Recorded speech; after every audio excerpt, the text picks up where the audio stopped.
estoy en contacto vía Zoom con nuestra estrella periodista, la señora Marinela Montenegro.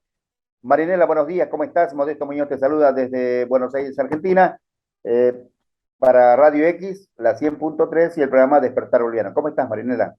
Bueno, felicidades, Chaqueñito, un gran abrazo a todos y por supuesto a toda esa gente hermosa de Gran Chaco que vive. La Ascensión de la Virgen, ahí está Chaguaya y por supuesto Así es, también está Urcupiña. Y Cochabamba. acá hay obviamente grandes preparativos para esta entrada de la Virgen que se ha convertido en una entrada impresionante, inmensamente masiva en Cochabamba. Un gran saludo al profesor Lascano, a Betty, a toda Cano, esa audiencia hermosa, porque realmente te llena de ánimo a continuar trabajando, Modesto. Qué bonita gente realmente es la que tienes en la audiencia. Y quiero hacer un saludo especial a Noelia. Yo creo que no hay boliviano que conozca más de la música folclórica de nuestro país. No hay un solo boliviano que conozca más que Noelia. Realmente todo mi cariño, porque con esa música hermosa que ha estado poniendo, realmente te celebra el domingo desde el inicio de la mañana. vamos a ir a lo nuestro. Realmente cuando la situación está difícil, no solamente en Latinoamérica, el trabajo de la prensa, donde realmente aquellos periodistas que hacen la investigación sufren maltrato, golpes, incluso hasta pierden la vida. Hay hechos emblemáticos, no estamos hablando de Nicaragua, estamos hablando de Bolivia.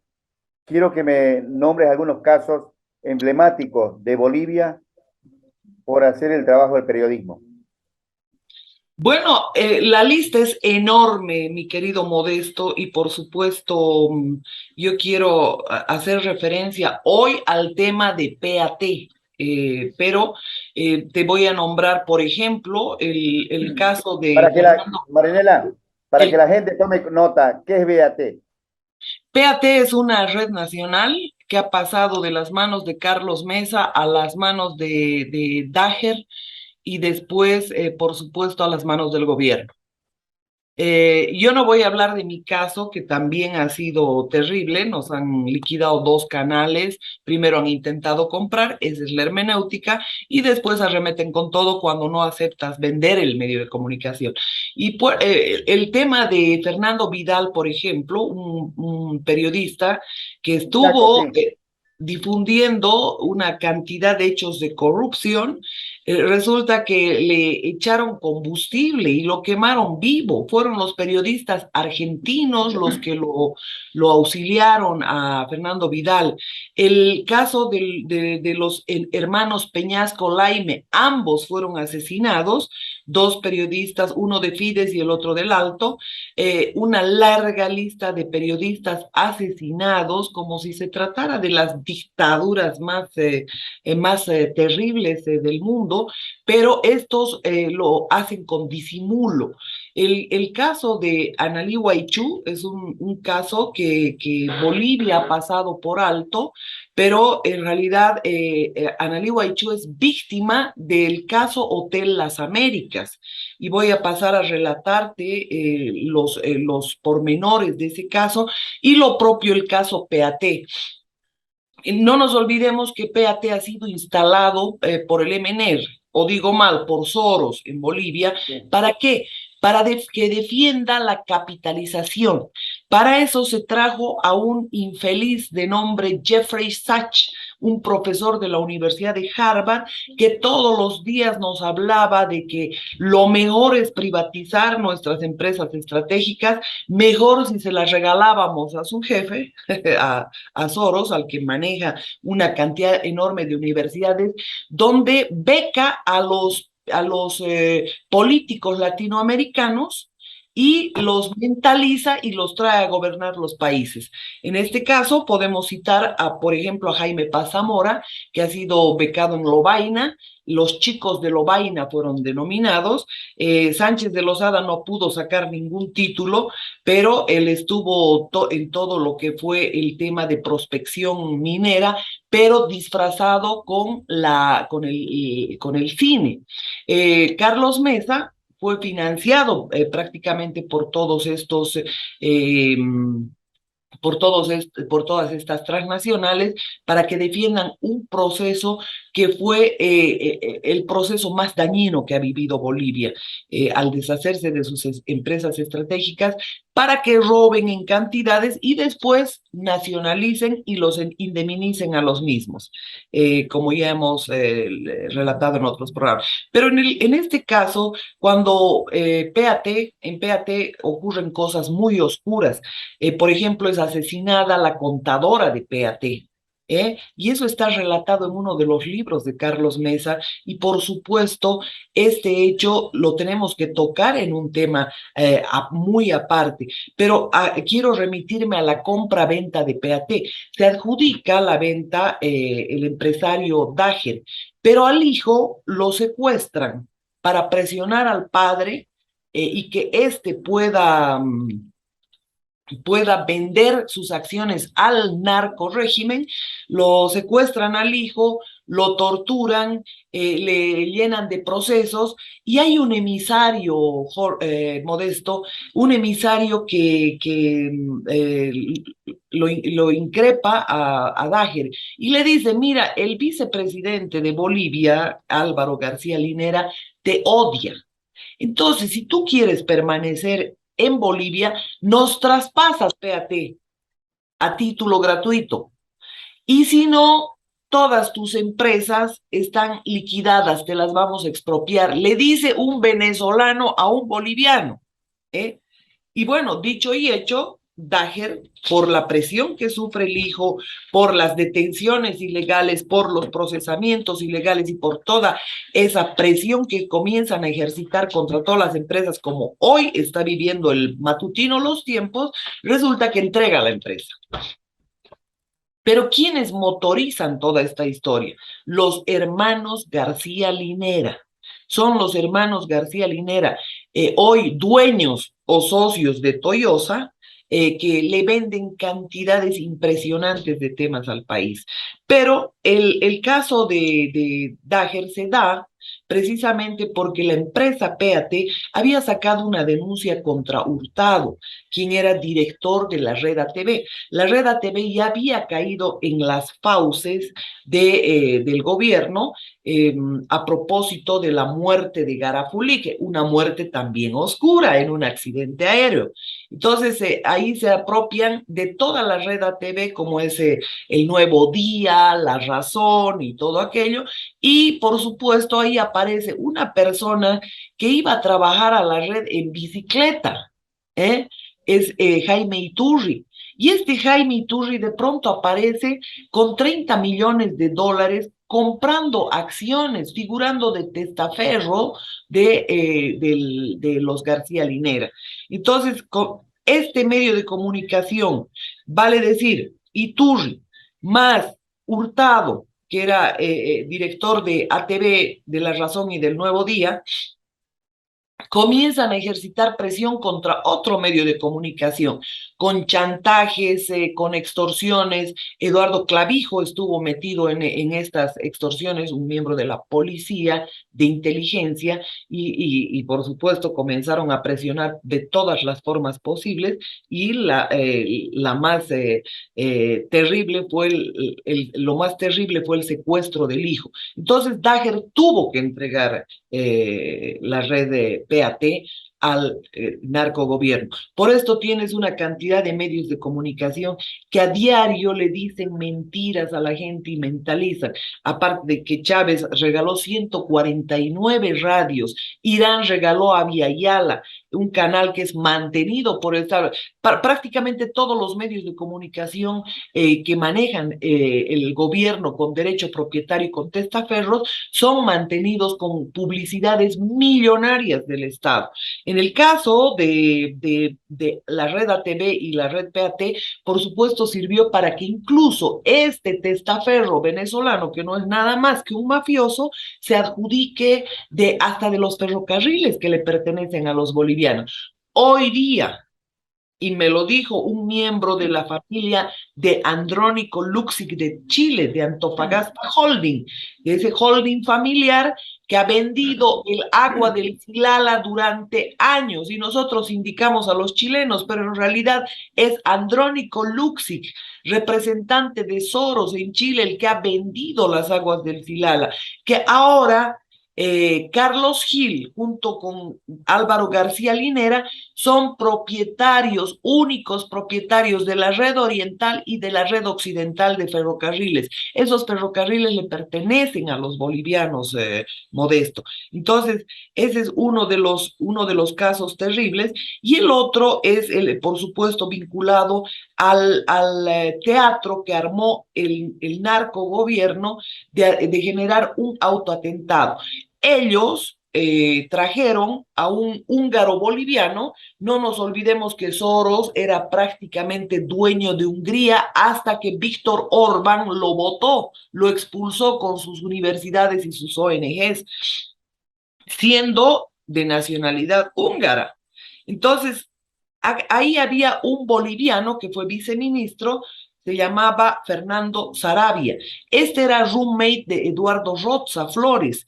Y Raúl García Linera junto a Sarabia trajeron a Eduardo Roza para que se infiltren en todo lo que se llamaba en todo lo que era el oriente boliviano. Era una fuerza impresionante de oposición.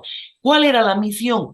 Tenían que descabezar a los dirigentes, a los cívicos, a todas aquellas personas que se oponían a una nueva constitución, que se oponían a este narcogobierno, a sus fraudes, a su padrón trucho, y por supuesto era crucial liquidar a la dirigencia del oriente boliviano. Entonces, Eduardo Roza Flores llega sabiendo que debe infiltrarse en las filas del gobernador Costas, en las filas de la CAINCO, en las filas, hablando de que él era separatista, que pertenecía, que había trabajado también en Macedonia para Soros, en el movimiento separatista macedonio, estuvo en la guerra en Yugoslavia, en la guerra civil, y por supuesto después vino a Bolivia, pero con esa misión, destruir y descabezar todo lo que era el oriente boliviano.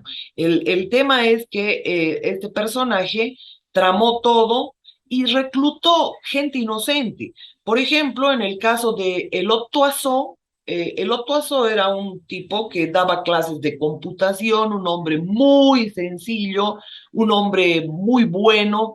Lo que decían los que relataban, quienes lo conocían, los testimonios, digo, él era incapaz de siquiera patear a un gato, decía la gente, ¿ya? Sin embargo, a Elotto Azó lo trajeron con la excusa del cine, le dijeron, vamos a grabar una película, porque ya a Roza, Eduardo Roza Flores, que era la cabeza del terrorismo que importado por el narco régimen, resulta que lo trajeron como para grabar una película. Y lo mismo a Dwyer. Dwyer vino, era un excelente músico, era obviamente una persona que se dedicaba a la música y demás, pero además era el mejor alumno de su colegio, de su universidad, ganaba concursos de manera impresionante, concursos internacionales de conocimiento, y fue otra de las personas que llegó, pero con la idea de grabar una película en Bolivia. Dwyer, Tuazó, fueron engañados. Lo mismo que el otro irlandés que estuvo en el país. Sus padres reclamaron, estuvieron peregrinando durante largo tiempo. ¿Qué sucedió en ese caso, Modesto? Ellos armaron toda la tramoya. Incluso la directora jurídica del Ministerio de Gobierno, de la línea de Romero, me indicó que esta persona lo que había hecho es simplemente robar armas del ejército y sembrarlas en la Feria Exposición de Santa Cruz. Es así que cuando llegaron a la audiencia se rompió la bolsa y eran todas armas del ejército. ¿Eh? Entonces, todo eso fue absolutamente montado, todos los videos y los audios. Pero ¿por qué relato esto en vinculación a la prensa? Porque hubo un miembro de la autarc que era precisamente el esposo de una periodista. Este se llamaba Clavijo, Jorge Clavijo. Este Clavijo era, Estamos hablando de Analí Guaycho. claro, del esposo de la periodista de PAT, Analí Guaychú. Entonces, este Clavijo era un tipo obviamente violento, pero en todo caso recibió una orden directa del narco régimen para que eliminara físicamente a su esposa. La esposa, que tomó conocimiento de esto, el propio esposo en una borrachera le contó que el narcorrégimen le había pedido asesinarla y ella acudió al comandante de la policía, al fiscal general del estado, denunció en todas las entidades, incluso llegó hasta la OEA. Nadie le hizo caso, Modesto. Y esta persona, Jorge Clavijo, ¿por qué tenía la instrucción de eliminarla físicamente? Le paso a comentar, porque resulta que en los hechos suscitados en el Hotel Las Américas durante el asalto, cuando los eliminaron mientras estaban dormidos, Tuazó no pudo dormir. A ellos les dijeron, en cuanto se produzca el asalto, se tiran al suelo. Ya, pero Tuazó se cambió de habitación, se fue a la casa de otro de los representantes él era boliviano, de Tadic, eh, y se fue a fumar un cigarro porque no podía dormir. Pero en ese momento, él le dijo, tírate al suelo. Y de ese modo él no estuvo en la habitación, pero el colchón estuvo perforado totalmente porque se nota que en plena oscuridad liquidaron todo lo que pudieron. Acá los forenses dijeron que había balacera, pero no había tal balacera porque las balas eran de un solo lado. Y el otro tema fundamental es el que venezolanos más Clavijo encabezaron el asalto al Hotel Las Américas. ¿Pero qué hizo Clavijo? Clavijo lo grabó a García Linera cuando le daba instrucciones de lo que debían hacer. Lo grabó subrepticiamente, por supuesto, de manera escondida. Grabó todas las instrucciones de Raúl García Linera, las reuniones con Evo Morales, con toda la gente de la cúpula. Entonces, lo que hizo en una de las peleas la periodista Nali Guaychú, que conocía todos los detalles, fue esconderle todo ese material, todas las grabaciones, todo lo que tenían y donde estaban incriminados Álvaro García Linera, Raúl García Linera, ambos terroristas y delincuentes, no eran otra cosa. Evo Morales, Ayma, participaron de una cantidad de reuniones para planificar todos estos eventos. Entonces, ¿qué es lo que sucedió? Esta persona, esta periodista, escondió todas esas grabaciones y el esposo anduvo permanentemente tratando de encontrar esa información que ella la tenía escondida. Y lo otro fue que le ordenaron que la eliminaran físicamente por esa razón, porque ella ya había comentado estos hechos con el comandante de la policía y había comentado con el fiscal general del estado. Entonces, esa fue la razón por la que Clavijo, por orden del narco régimen, por orden de García Linera, de Raúl García Linera y Álvaro García Linera, eliminaron físicamente con 15 puñaladas delante de su hijo de 5 años. Lo peor de todo, y cómo se muestra la complicidad del narco régimen, es que el Sapo Romero, Sapo es como le dicen a Carlos Romero, Romero. exacto, cuando estuvo de ministro de gobierno y Sí. Pérez de viceministro, resulta que arman toda una tramoya. y dicen, oh, apareció el cadáver de Clavijo en la Asunta, se ha ahorcado, y agarra y se disfraza de forense. Yo quisiera mostrarles las imágenes que se las voy a poner en el programa. Se disfraza de forense y él hace el operativo ¿Quién se disfraza de personalmente. forense? El Sapo Romero, el Carlos ministro de Romero. gobierno, y va con sus pijamas de médico, con todo, cuando no te tienes que acercar al cadáver, o sea, tienes que hacer el levantamiento legal a quienes les corresponda, no al ministro bajo ninguna Claro. circunstancia. Entonces, ¿qué es lo que sucedió en aquel momento? Carlos Romero dio por cerrado el caso en una conferencia de prensa, imagínese usted, y indicando que era el cadáver de Clavijo que seguramente por remordimiento se O sea, no estranguló. le hicieron autopsia en nada. Ahí voy. Bien. Se ahorcó en un árbol modesto el hombre y por supuesto no quisieron hacer autopsia bajo ninguna circunstancia, procedieron a enterrarlo rápidamente y a liquidar el caso. Pero la familia de Analí Guaychú obviamente no se quedó tranquila, la madre estuvo peregrinando, no solamente medios de comunicación, prensa internacional, y fue así que el abogado Eduardo León, al que después metieron preso por el caso de la Zapata, resulta que pidió la exhumación del cadáver, pidió que se hagan los exámenes forenses necesarios y todo aquello, y por supuesto no sucedió nada. Pero lo más tonto de la situación fue que justo, por poco y le dejo una carta a su esposa, ¿no? Justo los bolsillos de ese cadáver que ya estaba deshecho, que no tenía ni siquiera la data de la muerte, de la supuesta muerte de Clavijo, le sembraron el carnet de identidad, le sembraron la licencia de conducir. Y justo cuando el ministro estaba ahí, uno de los policías le entrega el carnet de identidad, le entrega ¿qué se llama? El certificado de conducir, y hacen todo ese show cuando de pronto, después de años, se exhuma el cadáver y por supuesto, además, varios forenses que tuvieron acceso a los antecedentes demostraron que el hombre era primero de raza negra. Desde la dentadura era absolutamente diferente. Lo mismo, obviamente, declaró el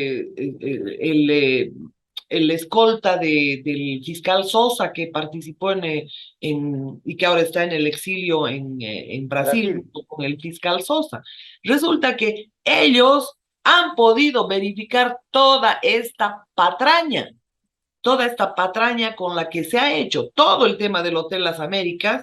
Por desgracia para Analí Guaychú, fue el propio marido que le dio a guardar todo ese bagaje de información. Y por supuesto, Analí utilizó cuando lo denunció por violencia al esposo.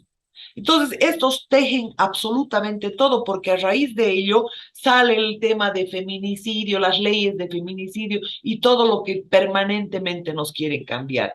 Entonces, estos dos casos, el de PAT, el de Analí Guaychú particularmente, han sido casos que el gobierno los ha planificado. Ellos han sido, por ejemplo, Analí Guaychú ha sido víctima de asesinato del gobierno, del narco régimen, a través, obviamente, de un miembro de la UTARC, como era Jorge Clavijo, el que había estado involucrado en todo el asalto del Hotel Las Américas, matando gente inocente. A esos pobres chicos, a esos tres jóvenes, excepto Roza, que sí sabía y que sí él era el que pedía los dineros para el financiamiento, a través de Jorge Tadic, resulta que ellos no tenían conocimiento alguno. Es así que cuando usted ve las fotos de esos tres jóvenes posando con armas porque les toman fotografías para el entrenamiento de la película, no saben ni empuñar las armas. Si usted habla con un experto en armas, si usted habla con un experto, si fueran terroristas, sabrían, pues tendrían mínima instrucción. Ellos no tenían la más pálida idea de lo que era empuñar un arma. Y entonces les tomaron fotografías y terroristas. Y por supuesto, una llamada telefónica, cualquier cosa que vinculaba a gente de la Unión Juvenil Cruceñista, de todo lo que era la dirigencia del Oriente Boliviano, los metieron a procesos. Es así que abrieron además aprovecharon de extorsionar, porque abrieron el terrorismo 1, el terrorismo 2, el terrorismo 3, y viene Murillo, que era cómplice, y liquida todo, cuando en realidad esos hechos se debieron haber esclarecido, incluida la muerte de la periodista Analí Guaychú Modesto. Qué tema realmente tan crudo, Marinela, y realmente, ¿por qué no se dio a conocer y no salió a la luz estas grabaciones de el esposo de Analí Guaycho? ¿Se supo dónde fue a parar toda esa información? Yo no tengo idea, estoy haciendo seguimiento a ese tema con la gente que ha estado en ese momento recepcionando la peregrinación de la periodista, porque ha tenido una peregrinación terrible por el tema de que ha acudido a una enorme cantidad de autoridades policiales Pero, del a ver, propio Marinela, gobierno, pero la Marinela, pobrecita no sabía que se estaba metiendo a la boca del lobo, Modesto. claro, a ver, a la gente que nos está escuchando, esto ni en la película uno lo ve. Estamos hablando de una persona que está, a ver, sabe que la van a matar y quien la manda a matar recurre a todos los organismos para que la protejan y todos le cierran la puerta. No todos utilizan la información que ella brinda y más bien precipita su asesinato, porque presionan de tal forma a Clavijo para que éste apuñale a su esposa 15 veces.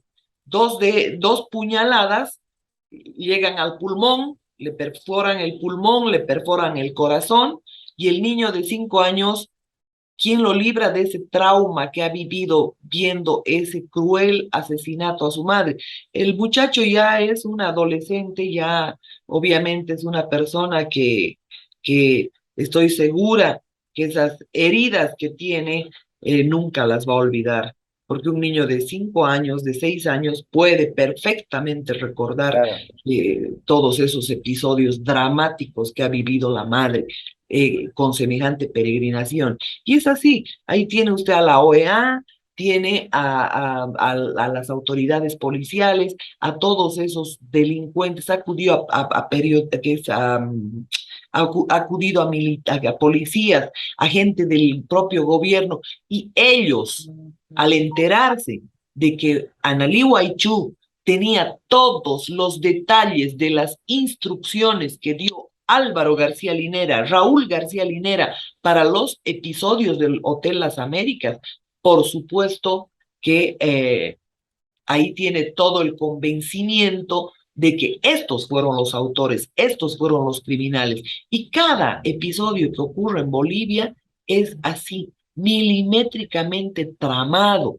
Y bueno, uno de los partícipes también de este hecho es el Gallo Zamora, que ahora está en el Perú. Los peruanos deberían expulsarlo. Yo no sé qué hacen con ese asesino en Perú, de embajador de Cuba. Aquí llegó como embajador de Cuba y él protagonizó todos esos hechos. Nada raro participó. Él estaba totalmente mezclado en toda esa época oscura con el narco régimen Modesto. Entonces, ves tú cómo las dictaduras lo primero que hacen es vulnerar la libertad de expresión, atacar con todas sus armas. Hoy tienes al periódico Los Tiempos entre la espada y la pared. Ahí lo tienes a Juan Valdivia, un multimillonario, dueño de ferrocarriles, dueño de Gravetal, dueño de una enorme cantidad de tierras en el oriente boliviano, metido en proyectos de 5.000, 6.000 millones de dólares, cuando su madre era una humilde vendedora de chorizos en Quillacollo. ¿De dónde sacó todo ese dinero? En Cochabamba tiene el Cortijo, la heladería Donald, es dueño de la mitad del Prado, es dueño de una red de hoteles y finge ser de una red de Paulistania de Brasil. Su hermano ha sido botones, ha comenzado como botones, ha ido ascendiendo, pero no para ser dueño de la red Paulistania. O sea, acá nos vienen a tomar el pelo y el hermano de Valdivia, que hoy está acosando a los tiempos con un abogado oscuro de apellido, eh, bueno, se llama Giovanni, el, Abogado. el hijastro de Pérez Beltrán, resulta que están poniendo en vilo a todo el periódico Los Tiempos, presionando con procesos, con renta, con auditorías y con todo lo que ha vivido Dager, con todo lo que ha denunciado Dager, y nadie le ha hecho caso. Ese fiscal Lima, que es ese juez Lima que ha recibido todas sus declaraciones, no ha actuado.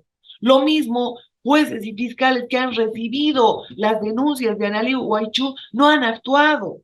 Este Jarandilla, por ejemplo, que ha recibido las declaraciones de una serie de hechos criminales, termina siendo juez y avalando la postulación de Evo Morales. Entonces, ahí tienes toda una red mafiosa de la cual es víctima Bolivia, Modesto. Marinela, para el domingo que viene, quiero hablar contigo el tema, el asalto a la joyería, donde hubo una muerte de la gerente. Después, la visita de Iturri, vos lo nombraste Jaime Iturri, sigue siendo todavía, está bajo el mando de él, la De ATV, televisión.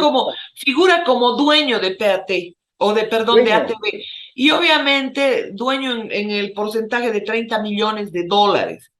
Y yo le preguntaría, ¿de dónde sacó el dinero? Que me demuestre. Este no es más que un testaferro de todos los robos que han hecho los García Linera.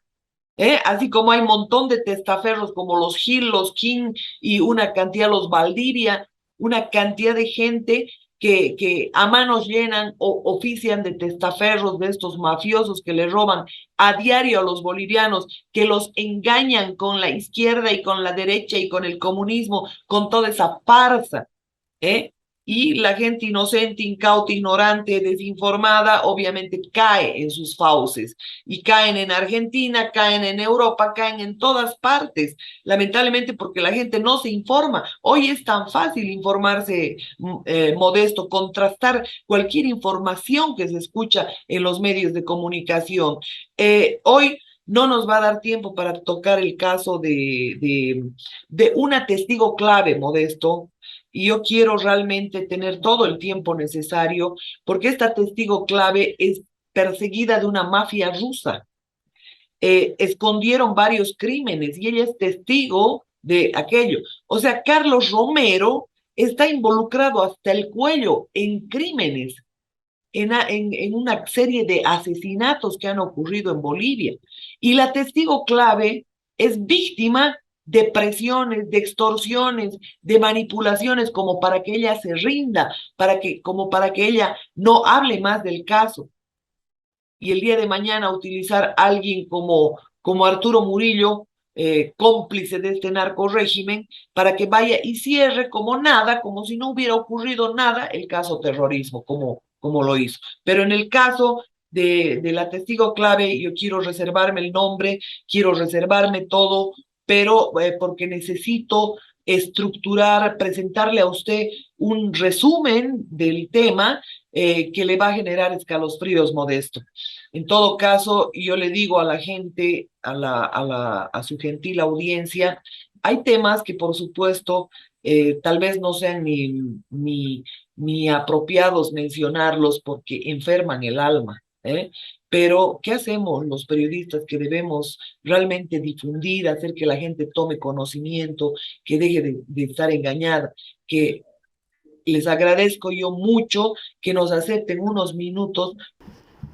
Bueno, lo tenemos a al aire a Marinela Montenegro para que se despida de la audiencia, por supuesto. Marinela, ¿cómo estás? Bueno, Modesto, siempre queda corto el tiempo, te agradezco muchísimo y por supuesto doy un saludo a la audiencia, le deseo un gran domingo y por supuesto el tema de la testigo que está siendo acosada por todo este narcorrégimen tiene que ser desenmascarado y esto lo quiero hacer con sumo cuidado porque por no poner en riesgo la vida de la persona, ¿no? Exactamente. Bueno, Marinela, hay trabajo para el domingo pendiente, ya estuvimos chequeando por lo que se va a preparar. Así que te mando un abrazo grande, grande a la distancia y saludos recibí de Betty. Ya te vamos a hacer llegar los audios del profe Víctor Lescano. Una admiración y respeto por ti. Así que la audiencia de acá de la Argentina realmente siempre espera tu media hora de información que realmente es muy, muy, muy...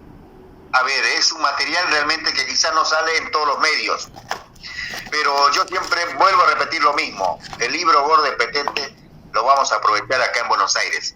Exactamente en la ciudad de Pilar, provincia de Buenos Aires. Desde Pilar hacia Bolivia, Cochabamba. Un abrazo para todo tu equipo. Abrazo grande, Marinela. Un abrazo para ti, querido Modesto, y para todos esos amigos hermosos que algún día los voy a conocer, lo prometo.